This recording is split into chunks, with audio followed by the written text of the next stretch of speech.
그 아합과 이세벨 때가 이스라엘 역사상 가장 악한 때였습니다. 가장 악한 때.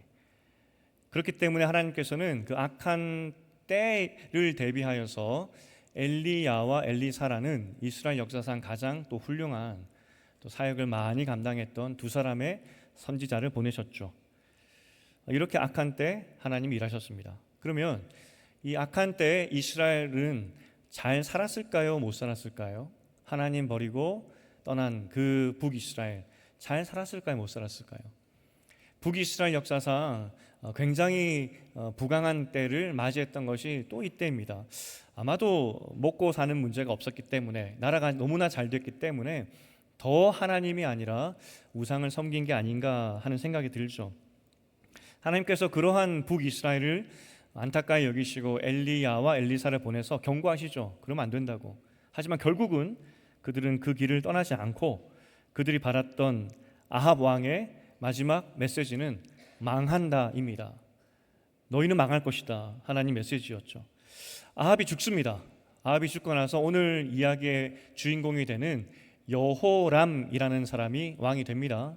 우리 생각할 때는 이제 망한다는 예언을 받았으니까 여호람 때는 망하겠구나 싶었는데 망하지 않아요. 그 3장 1절부터 3절은 이 여호람이라는 왕의 전체 인생을 요약하는 구절입니다. 그 열왕기서의 특징은 한 사람의 인생을 먼저 이야기하기 전에 그 인생을 결론 짓고 이러한 인생을 살았다 하고 나서 그에 따른 에피소드를 이야기해 주는 것이 특징입니다. 오늘 본문도 그렇습니다. 3장에서 시작하면서 1절부터 3절까지 아합 그 악한 왕의 아들 여호람이 이런 삶을 살았다 결론 맺고, 그리고 그 인생에 있었던 한 가지 에피소드를 4절부터 27절까지 쭉 기록하고 있는 것이죠. 전체 요약을 어떻게 하고 있냐면 특별히 여기서 좀 이상한 행동을 했다는 것이 기록이 되어 있는데 3장 2절을 함께 읽어보겠습니다. 3장 2절입니다. 시작. 그가 여호와 보시기에 악을 행하였으나 그의 부모와 같이 하지는 아니하였으니 이는 그가 그의 아버지가 만든 바알의 주상을 없이 하였음이라. 오, 신기하죠. 이스라엘 역사상 가장 악했던 아합, 그 아합의 아들이었는데 이 여호람도 악하긴 악했지만 부모와는 달랐다는 겁니다. 그 아버지가 어머니가 그렇게 철석까지 믿었고 그렇게 따랐던 바알의 주상, 그러니까 메인 신전, 제일 큰 신전이라 할 수 있겠죠. 그것을 허물었다는 겁니다. 좀 달랐다는 것입니다. 변화가 있었나 싶죠. 이제 북이스라엘도 어떤 좋은 변화가 있나 하는 생각이 듭니다. 그런데 3절에서 이렇게 결론을 맺습니다. 하지만 그가 악했는데 아버지와는 좀 다른 줄 알았는데 결국 3절에서 북이스라엘의 1대 왕 여로보암의 길로 갔다 이렇게 이야기합니다. 그가 악했는데 부모와는 다른 삶을 사는 줄 알았는데 여로보암의 길로 가는 악행을 저질렀다 이야기를 하죠. 아버지 어머니보다 낫다는 의미가 아니었습니다. 그리고 나서 4절부터 그러면 이 여호람이라는 사람이 어떻게 살았나, 그 에피소드가 이제 4절부터 기록이 되는 겁니다. 4절부터의 내용이 뭘로 시작을 하냐면 모압이라는 나라로부터 시작을 합니다. 먼저 지도를 한번 보여주시겠습니까? 저 지도가 뭐냐면 북이스라엘과 남유다가 조공을 받았던 나라의 모양입니다. 제가 앞서 말했지만 북이스라엘이 잘 살았다고 말씀드렸습니다. 그래서 북이스라엘은 모압으로부터 조공을 받았습니다. 남유다도 잘 살았습니다. 남유다도 북이스라엘과 함께 정략 결혼하면서 같이 동반 이렇게 잘 살았던 그런 시대였습니다. 그래서 남쪽의 에돔으로부터 조공을 받았던 그런 시대였습니다. 얼마나 좋습니까? 다른 나라로부터 수탈하고 빼앗을 수 있다니 얼마나 좋습니까? 그렇게 잘 살았습니다. 그런데 북이스라엘에게 이 모압이 조공을 바쳤는데 성경에는 어느 정도 조공을 바쳤는지도 기록하고 있습니다. 그게 3장 4절입니다. 우리 4절을 함께 읽어보겠습니다. 시작. 모압 왕 메사는 양을 치는 자라 새끼 양 10만 마리 털과 수량 10만 마리의 털을 이스라엘 왕에게 바치더라더니, 이 엄청난 양이죠. 약간 과장이 있다 하더라도 어린 양에서 나오는 그 부드러운 털, 그리고 수량의 털, 그 에돔도 그렇고 모압도 그렇고 거기는 목축업 하는 나라였습니다. 목축업 하는 나라에서 제일 중요한 게 뭡니까? 양털이죠. 그것을 모조리 다 북이스라엘이 다 빼앗아 왔다는 겁니다. 강탈이고 수탈이죠. 이 모압 입장에서는 참 속 터질 일입니다. 실컷 농사 지었더니 북이스라엘이 홀랑 다 빼앗아 가니까 얼마나 속상하겠습니까? 제가 간혹 이 좋아하는 영화 중에 이렇게 즐겨찾기 하는 영화가 있는데, 광해라는 영화입니다. 거기서 어떤 부분을 제가 잘 보냐면 왕이 호통치는 장면입니다. 신하들이 모여서 명나라에게 바칠 이 조공 목록을 이야기합니다. 뭐 비단은 얼마고 말은 몇 필이고, 그리고 심지어 보니까 사람도 바칩니다. 그리고 군대도 바치죠. 명나라를 대신해 싸울 군대도 바칩니다. 이렇게 듣고 있던 왕이 나중에 호통을 칩니다. 적당히들 하시오, 적당히들. 그 대사를 들을 때마다 속이 후련합니다. 우리의 귀한 것들을 다 갖다 바치고 뿐만 아니라 사람까지 갖다 바치는 그 상황에서 왕이 듣고 있다가 호통치는 장면에서 얼마나 후련하던지. 사실 모압 입장에서는 그런 마음 아니었겠습니까? 열심히 농사 지은 것 북이스라엘에 다 갖다 바치니까 얼마나 속상했겠습니까? 그런데 이 모압이 북이스라엘을 배반하게 됩니다. 더 이상 이 양털을 바치지 않기로 결단하는 것이죠. 그리고 이 본때를 보여줘야 되지 않겠습니까? 이 북이스라엘 입장에서는. 그래서 전쟁을 하게 됩니다. 전쟁을 하게 되는데 남유다와 함께 갑니다. 왜냐하면 정략 결혼해서 한 가족이 되었으니까. 남유다도 같이 가죠. 이제 전쟁에서 갑자기 에돔도 참전하게 됩니다. 그럼 왜 에돔은 갑자기 참전하게 되느냐? 앞서 우리가 그림을 보았지만 남유다의 복속된 나라가 이 에돔이었습니다.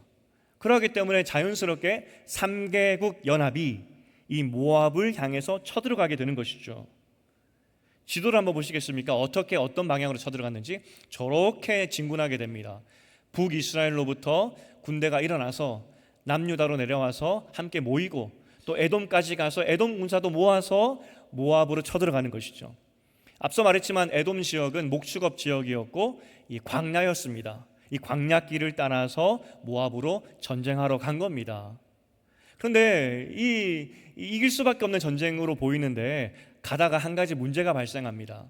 에돔 지역을 지나서 모압으로 가야 되는데 7일 동안 물을 찾을 수가 없는 겁니다. 이게 참 기묘한 것이, 지금 에돔 지역을 지난다 그랬죠. 에돔 지역 지날 때 에돔의 군사들도 같이 갔죠. 그러면 에돔 사람들이 함께 있기 때문에 물이 어디서 나는지 다 알 겁니다. 아무리 가물러도 저기 샘물에는 항상 물이 있었어. 다 알고 있겠죠. 그렇게 물을 찾을 수 있는 그런 사람들도 같이 있었는데도 불구하고 7일 동안 물이 없는 겁니다. 광야에서, 허허벌판에서, 땡볕에서. 그래서 군사도 마실 물이 없고 가축도 먹일 물이 없는 겁니다. 어떻게 하겠습니까? 이때 북이스라엘 왕 여호람, 오늘 주인공 아니겠습니까? 주인공이 역시나 한마디 대사를 던집니다. 10절인데 우리 3장 10절을 함께 읽어보겠습니다. 시작. 이스라엘 왕이 이르되 슬프다. 여호와께서 이 세 왕을 불러 모아 모압의 손에 넘기려 하시는도다 하니, 아니 신앙도 없었던 이 여호람 왕인데 이 위기가 오니까 하나님 원망하는 겁니다. 하나님이 우리 죽게 만들었다고 막 이렇게 이야기를 하죠. 그런데 참 다행으로 남유다 왕이 여호사밧이라는 왕이 있었는데 이 왕은 하나님을 잘 믿었던 사람입니다. 그래서 늦었지만 지금이라도 하나님의 사람에게 찾아가서 도움을 요청하자 된 거죠. 엘리사가 있다는 것을 확인합니다. 그래서 얼마나 급했던지 보통 엘리사에게 지금 우리에게 와라고 전령을 보내는 것이 일반적인데 이번에는 새 왕이 엘리사를 찾아갑니다. 급하니까, 물이 없으니까, 죽게 생겼으니까 찾아가는 것이죠. 이때 엘리사가 호통을 칩니다. 사실은 내가 북이스라엘 당신을 봐서는 하나님의 뜻을 물을 수도 없고 기도도 할 수 없지만, 하지만 남유다 여호사밧 때문에 그의 얼굴을 봐서라도 내가 기도하겠다 이야기하는 것이죠. 무슨 말이냐면 이 신실한 남유다 여호사밧도 죽게 생겼기 때문에 그래서 내가 하나님께 물어보겠습니다, 그렇게 이야기하는 겁니다. 그래서 하나님께서 이 엘리사에게 살 길과 방법을 알려주시는데, 골짜기, 물이 있어야 되는 골짜기가 말라버리지 않습니까? 이 골짜기에 개천을 파라는 겁니다. 웅덩이를 깊이 파라는 것이죠. 저수지처럼. 그 명령을 희한하게 주십니다. 그리고 17절 함께 읽어보겠습니다. 3장 17절 시작.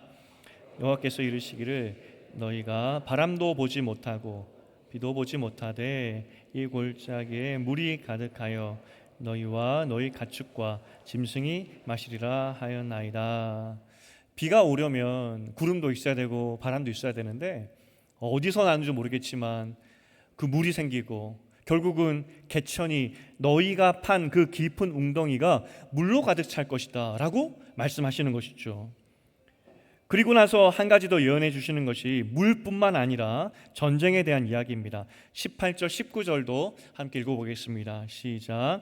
이것은 여호와께서 보시기에 작은 일이라 여호와께서 모압 사람도 당신의 손에 넘기시리니 당신들이 모든 견고한 성읍과 모든 아름다운 성읍을 치고 모든 좋은 나무를 베고 모든 샘을 메우고 돌로 모든 좋은 밭을 헐리다 하더니, 하나님께서 말씀하시기를 아니 갑자기 어디서 비도 오지 않았는데 이 웅덩이가 너 흘러 넘치도록 물이 막 차는 것은 아무 일도 아니라고.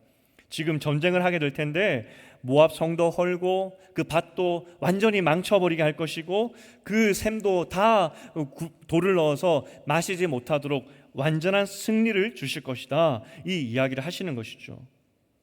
이제 다음 날이 되었습니다. 이 예언의 말씀을 듣고 정말 엘리사의 예언대로 비가 안 왔는데 구름도 없었고 바람 한 점 없었는데 어디서 생겼는지 모르겠지만 물이 막 개천을 채우는 겁니다. 그리고 웅덩이를 팠던 그 자리를 물이 가득 채워버리는 겁니다. 기적이 일어난 것이죠. 이것이 지금 전쟁 전에 있었던 극박한 상황 가운데 있었던 이스라엘 진영의 이야기입니다. 살았죠. 그러면 반대편에 있었던 모압 나라 사람들은 어떻게 했을까? 3개국이 연합하여서 쳐들어왔을 때 이 모압 나라 사람들은 뭐 하고 있었을까? 21절부터 모압 사람들의 반응이 나오고 있습니다. 갑옷 입을 만한 자로부터 그 이상이 다 모였다는 겁니다. 갑옷 입을 수 있는 사람뿐만 아니라 손에 무기 들 수 있는 사람들은 다 모였다는 것이죠. 총동원령이 내려진 겁니다. 사실 모압 입장에서 그동안 북이스라엘에게 압제당했던 것이 피눈물 맺힌 한 아니겠습니까? 내가 이번에는 죽기 살기로 싸워서 한번 이겨보겠다고, 차라리 이 전쟁에 죽더라도 우리의 것을 빼앗아간 저 북이스라엘과 싸우다 죽겠다고, 이 결연한 모압 백성의 마음 여러분 느껴지십니까? 총동원력이 내려졌죠. 그렇게 이제 3개국이 오기를 기다리고 있었는데 아침에 태양이 떠오릅니다. 이스라엘 진영을 봤더니 갑자기 온 땅이 핏빛으로 뻘겋게 물든 겁니다. 모압 사람들의 눈에. 이것을 보면서 모압 사람들이 뭐라고 생각했냐면, 사실은 지금 이스라엘 진영에 물이 차올랐고 비가 오지 않았는데도 물이 차올랐지 않습니까? 모압 사람들도 봤습니다. 비가 오지 않았습니다. 물이 차올랐고 그것이 태양빛에 비추었을 때 피로 보인 것이죠. 하지만 모압 사람들은 이것을 착각하게 되는 겁니다. 23절을 함께 읽어보겠습니다. 23절 시작. 이르되 이는 피라 틀림없이 저 왕들이 싸워 서로 죽인 것이로다. 모압 사람들아 이제 노력하러 가자 하고, 갑자기 이 사람들이 왜 이렇게 생각했는지 모르겠지만 3개국 나라들이 싸우고 어느 정도로 싸웠냐면 얼마나 도륙하고 살인이 많았던지 피가 강이 되어서 저렇게 흘러서 태양빛에 비추어서 벌겋게 보이는구나, 그렇게 생각했다는 것입니다. 여러분, 이렇게 유추하는 것이 납득이 되십니까? 모압 사람들은 도대체 무슨 근거로 3개국이 자중질환에 빠져서 서로 죽였다, 그래서 피가 흥건하게 고였다, 그렇게 생각했을까? 좀 이상하지 않습니까? 모압 사람들이 바보가 아니라면 아마도 이 3개국이 전진해 오는 동안에 스파이를 보냈을 겁니다. 어떻게 지내는지, 어떻게 오는지, 얼마나 많은 군대인지.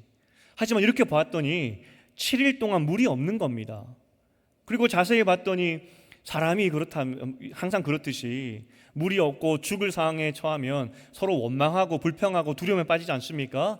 야, 모압의 정탐꾼이 이야기합니다. 지금 7일 동안 이스라엘 진영에는 물이 없어서 지금 두려움과 원망과 다툼이 있습니다. 아마 그런 보고가 아니었겠습니까? 그러하기 때문에 태양이 떠올랐을 때 이 핏빛을 보고 저건 분명히 피다, 분명히 싸웠구나, 그렇게 판단했겠죠. 어쨌든 모압 사람들 눈에는 피로 보였습니다.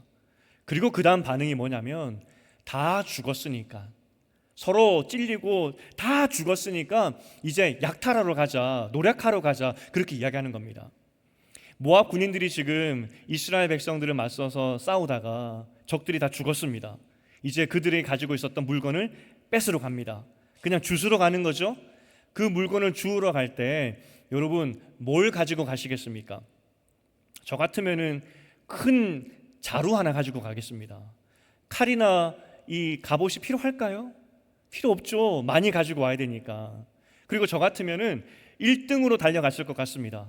먼저 가야 좋은 칼도 얻고, 먼저 가야 좋은 것도 가지고 올 수 있으니까 아마 숨차게 달려갔겠죠.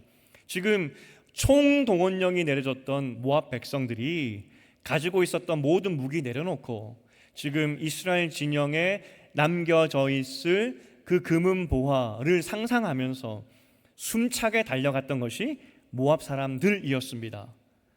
그렇게 숨차게 이스라엘 진영에 딱 갔더니 어떤 상황이었느냐?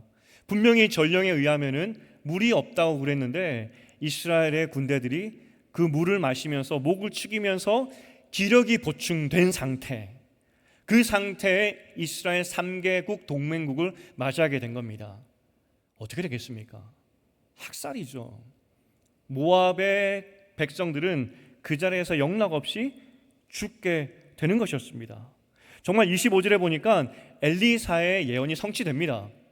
물도 얻을 뿐만 아니라 전쟁에 크게 이겨서 3국 군대가 모압의 성도 헐고 좋은 밭에는 돌을 던져서 농사 못 짓게 만들어버리고 샘을 돌로 메워버리고 좋은 나무는 다 베어버립니다.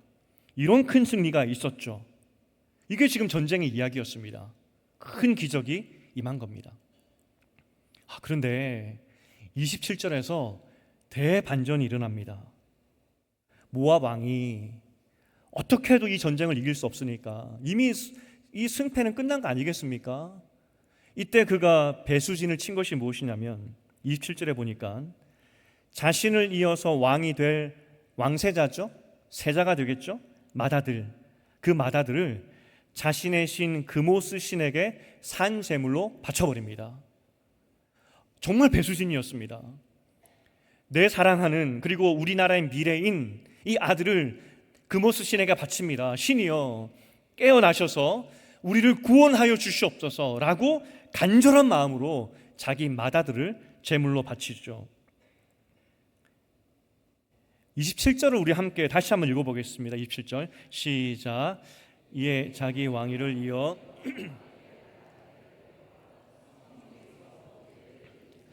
이스라엘에게 크게 경노함이 임함에 그들이 떠나 각기 고국으로 돌아갔더라. 27절이 한 절인데 정말 이상한 구절입니다. 난해 구절. 그모스 신에게 맏아들을 바쳤더니, 그랬더니 이스라엘의 경노함이 임하게 되고 전쟁 다 이겼는데, 완전히 승리했는데 이스라엘 백성이 집으로 돌아가게 됩니다. 삼국이 흩어지게 되고 각기 고향으로 돌아가게 되죠. 여러분, 이 전쟁이 삼국 입장에서, 북이스라엘 입장에서 이긴 전쟁인가요? 진 전쟁인가요? 진 겁니다. 지금 전투에서는 이길 수 있었습니다. 하지만 결국은 이 전쟁의 목적이 무엇이죠? 모압을 정벌하고 모압을 혼내주고 다시 조공을 바치는 속국으로 만드는 것이었는데 실패합니다. 모압 입장에서는 독립기념일입니다. 드디어 우리가 이 이스라엘로부터, 북이스라엘로부터 독립했구나, 더 이상 양털을 바치지 않아도 되는구나, 이게 27절의 결론입니다. 정말 허무하죠. 하나님의 예언대로 물도 얻고 전투에도 이겼지만 전쟁에서는 져버립니다. 여기서 정말 이상한 것이 이 전쟁을 그치게 한 경노함이 임했다는 것인데, 이 경노함이 누구의 경노함이냐, 도대체 이 경노함의 정체가 뭐냐는 것입니다. 오늘 27절을 보면은 모압의 왕이 자기 아들을 바쳤을 때 그모스 신이 내린 경노함일까? 그모스 신이 깨어나서 아니 이놈들 우리 모압을 괴롭혀? 하면서 이스라엘 3개국의 경노함을 보여주고, 그래서 그것 때문에 이스라엘 3개국이 도망갔을까요? 우리가 성경을 알지만 우상은 우상입니다. 아무 존재가 아니죠. 그모스 신이라는 것은 존재하지 않습니다. 그러니 그모스 신이 경노했다는 말은 있을 수가 없죠. 원어로 보면 이 경노하다는 단어는 항상 하나님과 같이 나옵니다. 하나님이 경노하셨다. 오늘 본문의 주어는 빠졌지만 하나님이 경노하신 겁니다. 그러면 상황이 이렇습니다. 모압 왕이 그모스 신에게 자기 맏아들 다음 왕을 바쳤을 때 하나님의 분노가 이스라엘 백성 가운데 임했고, 그래서 이스라엘 백성은 정말 허무하게 다 이긴 전쟁을 두고 집으로 돌아갔다 이겁니다. 이게 굉장히 문제가 되는 것이 하나님 입장에서도 굉장히 먹칠한 겁니다. 자기 이름을. 지금 모압 왕 입장에서는 야 역시 그모스 신이 살아있어. 내가 맏아들을 바쳤더니 우리 신이 살아나서 깨어나서 저 삼국을 무찔러 주었어. 모압 입장에서는 그모스 신이 이긴 겁니다. 신과 신의 싸움이었는데 그모스 신이 이겨버린 것이죠. 아니 하나님께서 이러면 안 되죠. 하나님 손해 아니겠습니까? 다 이기게 만들어 놓고 왜 갑자기 하나님은 진노하셔서 이스라엘 백성을 흩어버리셨을까? 왜 그러셨을까? 하는 질문이 들게 된다는 겁니다. 그 답은 여호람의 인생을 요약했던 그 구절에 있습니다. 우리 3장 3절을 함께 읽어보겠습니다. 시작. 그러나 그가 느밧의 아들 여로보암이 이스라엘에게 범하게 한 그 죄를 따라 행하고 떠나지 아니하였더라. 앞서 말했지만 여호람이라는 왕은 바알과 아세라는 섬기지 않았습니다. 하지만 알고 보니까 그는 여로보암이 만들었던 금송아지를 섬기고 있었다는 겁니다. 이 여로보암이 누구냐면 북이스라엘을 시작했던 초대 왕입니다. 이 초대 왕이 나라를 시작하면서 만들었던 우상이 있었습니다. 그게 뭐냐면 금송아지였습니다. 오늘에 보면은 죄를 떠나지 않았다라는 그 말이, 떠나지 않았다 그 말은 붙잡았다는 겁니다. 여로보암이 나라를 시작하면서 금송아지를 붙잡았듯이 이 여호람이라는 왕도 바알과 아세라는 믿지 않았지만 금송아지를 붙잡고 살았다, 이렇게 이야기하는 것이죠. 아니 지금 여호람이 바알의 주상을 없앴다고 해서 좀 덜 다른 사람이라고, 뭐 부모보다 좀 낫지 않을까 생각을 했지만 이 여로보암처럼 북이스라엘이 처음부터 태생적으로 가지고 있었던 금송아지를 이 아합의 아들이 붙잡고 있었다, 이렇게 이야기하는 겁니다. 하나님 믿지 않은 사람이었다 이야기하는 것이죠. 오늘 여호람이 하나님을 믿지 않았지만 그래도 이 기근 가운데, 물이 없는 상황 가운데 살아날 수 있었던 것은 엘리사가 이야기합니다. 남유다 왕 여호사밧 때문에 당신은 살았습니다 이야기하는 것이죠. 남유다 왕 여호사밧을 살리기 위해서 당신도 살게 될 것입니다, 사실 그 말이었습니다. 엘리사가 했던 말이 뭐냐면 18절에서 여호와 보시기에 이것은 작은 일입니다. 물 정도는 주는 건 아무 일 아닙니다. 하나님께서 전쟁도 이기게 하실 것입니다. 상상해 보십시오. 정말 모압 사람들이 나 죽여주세요라고 하면서 무기 다 내려놓고 갑옷 다 벗어던지고 왔습니다. 이런 기적이 어디 있겠습니까? 이런 기적도 이 여호사밧을 위해서 하나님께서 허락하신 것이었습니다. 하지만 이 여호사밧에게 주신 이 은혜의 목적은 또한 그 악한 북이스라엘 왕이었지만 이 기적을 보고 돌이키게 하기 위함이었습니다. 여호람 보십시오. 당신이 지금 금송아지를 붙잡고 살고 있지만 여호사밧이 믿고 있는 하나님의 힘을 보십시오. 하나님은 물 주시는 것 아무것도 아니고 전쟁에서 이기게 하는 것도 아무것도 아닙니다. 지금이라도 좋으니 여호람이여 돌이키십시오. 그런 의미로 이 기적을 보여주었다는 것입니다. 여기서 우리가 먼저 첫 번째 교훈을 좀 살피고 갔으면 좋겠는데 짧게 하나 보겠습니다. 편승하는 신앙은 아무 힘이 없습니다. 남의 신앙에 묻어가는 것. 여호람이 딱 그랬습니다. 오늘 여호람이 왜 살았다고요? 여호사밧 때문에. 하지만 여호사밧 때문에 왜 살려주셨습니까? 너도 금송하지 말고 하나님 믿으라고. 그래서 하나님께서 여호람에게 이 기적을 보여주신 것입니다. 하지만 여전히 마지막까지 여호람은 하나님을 믿지 못했죠. 스스로 믿지 못했습니다. 27절에 하나님이 왜 분노하셨을까? 그모스 신에게 모압 왕이 자기 아들을 바치는 동안에 여호람은 뭐 했을까요? 성경에 나오지 않았지만 지금 마지막에 모압 왕이 마지막 배수진을 치면서 자기 아들을 그모스 신에게 바치는 것을 이 여호람도 봤을 겁니다. 야, 저 왕이 자기 아들까지 바치네? 그럼 여호람은 뭐 해야 되겠습니까? 정말 그가 하나님을 믿는 사람이었다면, 믿음이 생겼다면, 하나님, 저 악한 왕이 자기 아들을 바치고 있습니다.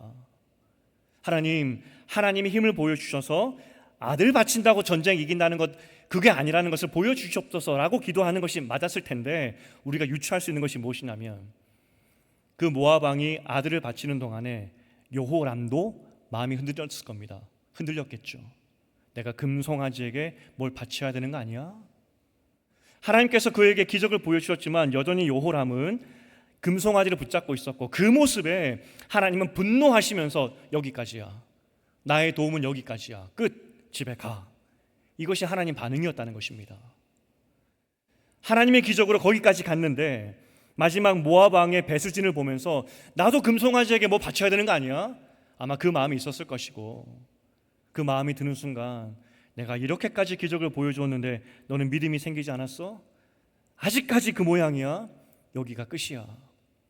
이게 편승하는 믿음의 결말입니다. 제가 여러분에게 경고의 메시지로 드리는 것이 아니라 한번 잘 생각해 보십시오.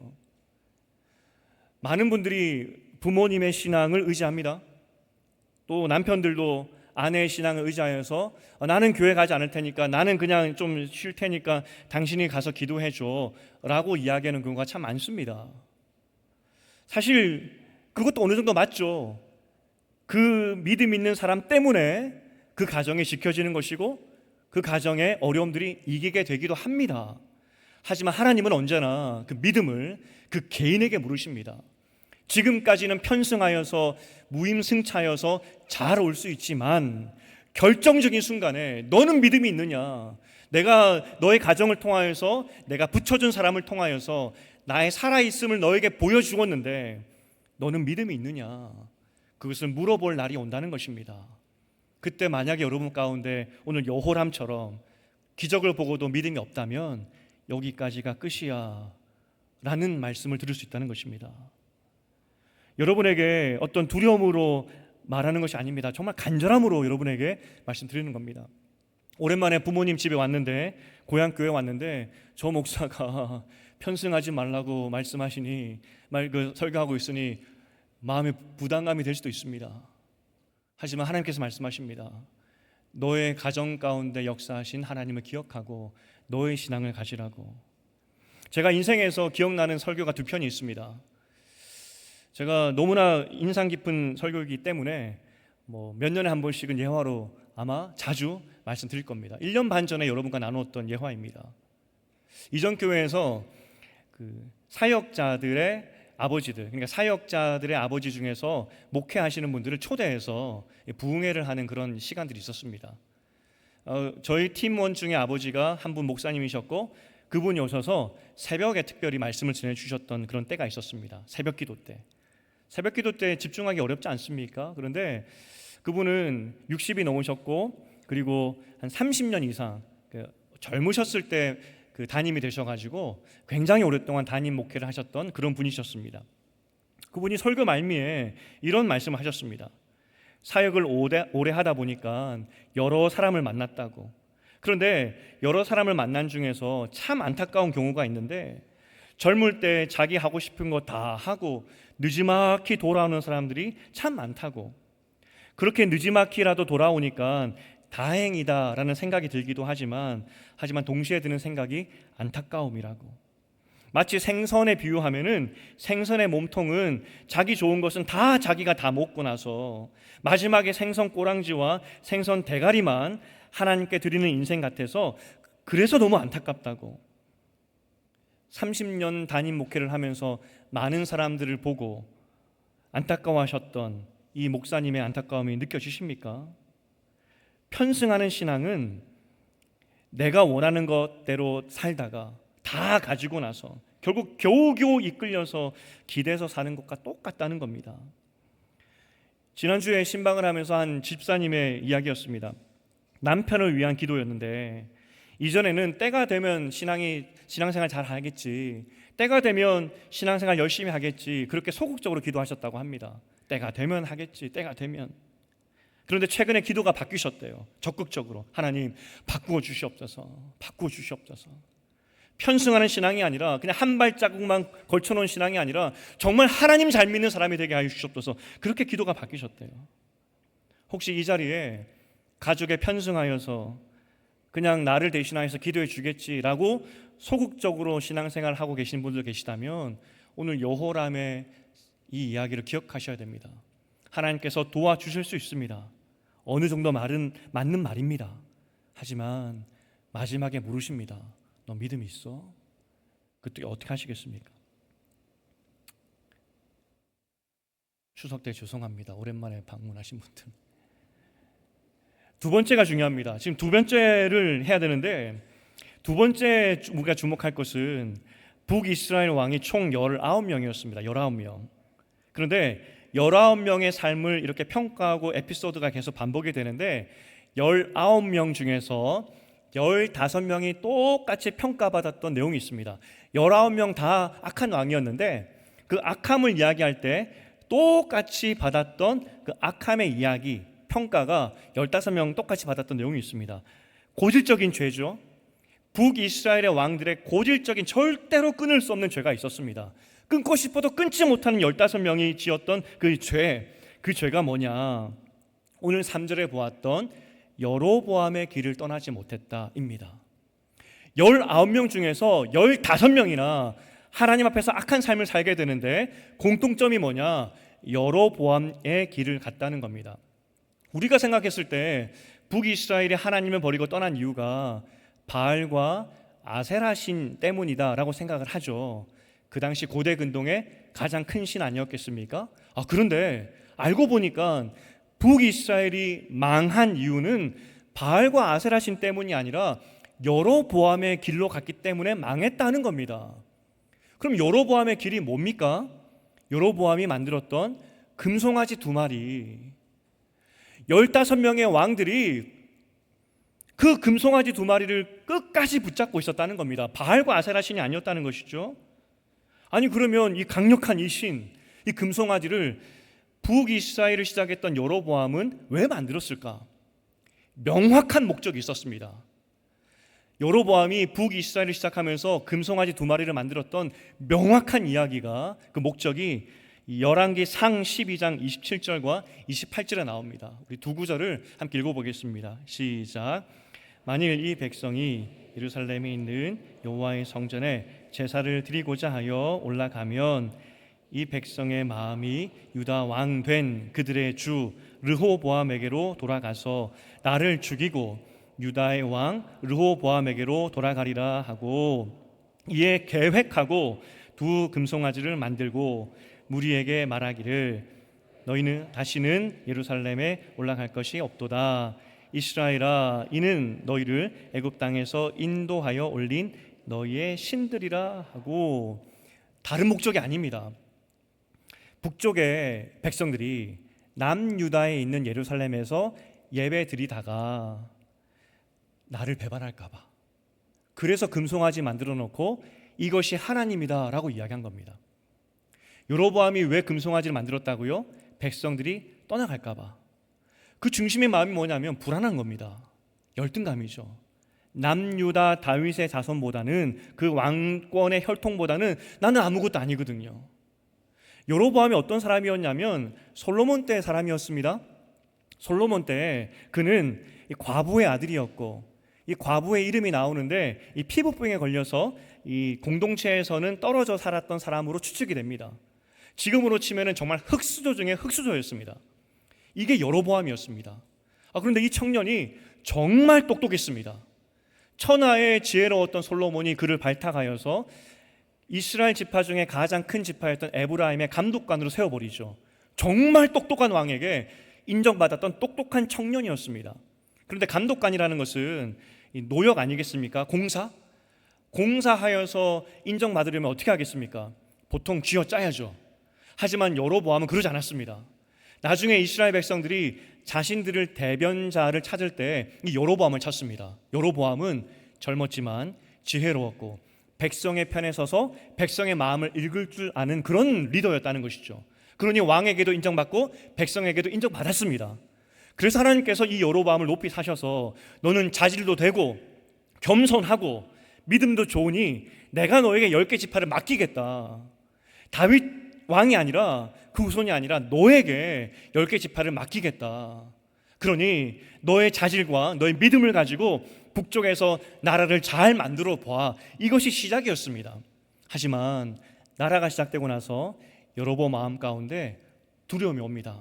그 두려움의 중심은 열등감이죠. 내가 과연 왕으로 있는 동안에 북쪽 이스라엘 백성들이 나를 계속 지지해 줄까? 나 같은 사람을? 혈통도 아닌데? 그래서 금송아지를 만든 것입니다. 앞으로 이제 19명의 왕들이 계속 들어서게 될 것인데 19명 모두 넘어졌던 문제가 혹시 북쪽의 내 백성들이 남쪽으로 다 도망가는 거 아니야? 이 두려움과 열등감이었습니다. 하나님께서 여로보암과 이후의 왕들에게 충분히 능력과 충분히 기적을 보여주시고 너 할 수 있어 라고 말씀해 주셨지만 그들은 그 열등감, 그들이 가지고 있었던 그 두려움을 극복하지 못했다는 것입니다. 오늘 여호람도 보십시오. 하나님이 여호사밧 때문이기도 했지만 그에게 기적을 보여주셨습니다. 모압을 이길 수 있도록 도와주셨습니다. 하지만 끝까지 여호람이 붙잡았던 것은 금송아지였습니다. 오늘 우리가 이것을 말씀을 보면서 적용해야 될 것이 무엇이냐면 하나님께서 여러분을 손으로 만드시고 하나님께서 여러분에게 생기를 부어 넣어주시고 살아있게 만드셔서 지금 이 시대에 태어나게 하신 것입니다. 여러분이 마음에 들지 안 들지 모르겠지만 그 가정에 보내신 분도 하나님이십니다.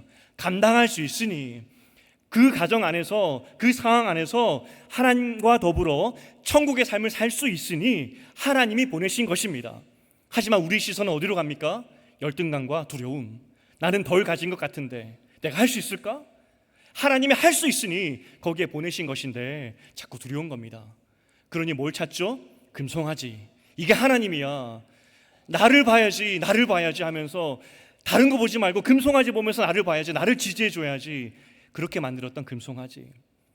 우리의 이 자존감과 우리의 삶의 근거는 내가 가지고 있는 그 무엇이 아니라 하나님이라는 것입니다.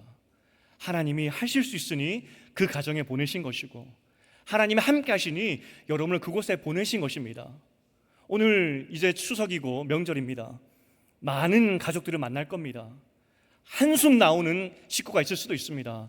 아니 왜 저렇게밖에 살지 못하지 하는 가족도 있을 것이고 또 다른 친척들을 보면서 내 인생은 왜 이렇게밖에 되지 않느냐 하는 한숨이 나올 수도 있습니다.